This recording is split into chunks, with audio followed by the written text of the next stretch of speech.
మెదక్ జిల్లా నిజాంపేట మండల కేంద్రంలో స్థానిక రేణుక ఎల్లమ్మ తల్లి ఆలయం వద్ద గౌడ సంఘ సభ్యుల ఆధ్వర్యంలో సర్దార్ సర్వాయి పాపన్న గౌడ జయంతి సందర్భంగా ఆయన చిత్రపటానికి పూలమాలలు వేసి కొబ్బరికాయలు కొట్టి ఘన నివాళులు అర్పించారు.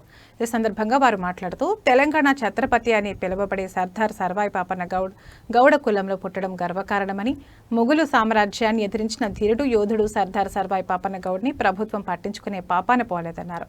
ఆ మహనీయుని చరిత్రను పాఠ్యపుస్తకంలో చేర్చాలన్నారు. అదేవిధంగా కాంగ్రెస్ ప్రభుత్వం సర్దార్ సర్వాయి పాపన్న గౌడ్ విగ్రహాన్ని ట్యాంక్ బండ్ పైన ఏర్పాటుకు కృషి చేస్తున్నారని, వచ్చే జయంతి వరకు సర్దార్ సర్వాయి పాపన్న గౌడ్ జయంతి వేడుకలకు ఘనంగా నిర్వహించుకుంటున్నామన్నారు.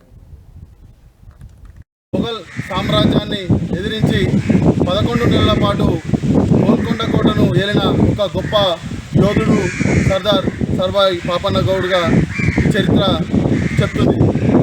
ఒక 20 పైగా ప్రాంతాలను గెరిల్లా సైన్యాన్ని తయారు చేసి 12 నుంచి 15,000 మంది సైన్యంతో అనేక ప్రాంతాలను ఆక్రమించి గోల్కొండ కోటను ఏలిన ఒక గొప్ప యోధుడు. అదేవిధంగా గౌడ సంఘ కులాసుల ఆధ్వర్యంలో సర్వాయి పాపన్న గౌడ జన్మదినాన్ని పురస్కరించుకొని మేమందరం అంటే గౌడ కులాసులందరం ఘనంగా నిర్వహించడం జరిగింది. ఈ కార్యక్రమంలో సర్వాయి సర్దార్ పాపన్న మా గౌడ కులంలో పుట్టినందుకు మేము ఎంతగా గర్వకారణంగా ఫీల్ అవుతున్నాం. సో ప్రతి ఒక్కరు ఆయన ఆశయాలను ముందుకు తీసుకెళ్తూ మా ప్రభుత్వం కాంగ్రెస్ ప్రభుత్వం ట్యాంక్ బండ్ మీద తెలంగాణ సర్వాయి పాపన్న విగ్రహాన్ని ఏర్పాటుకు స్థల పరిశీలన పూర్తయింది. వచ్చే జన్మదినం వరకు సర్వాయి పాపన్న విగ్రహంతో జన్మదినం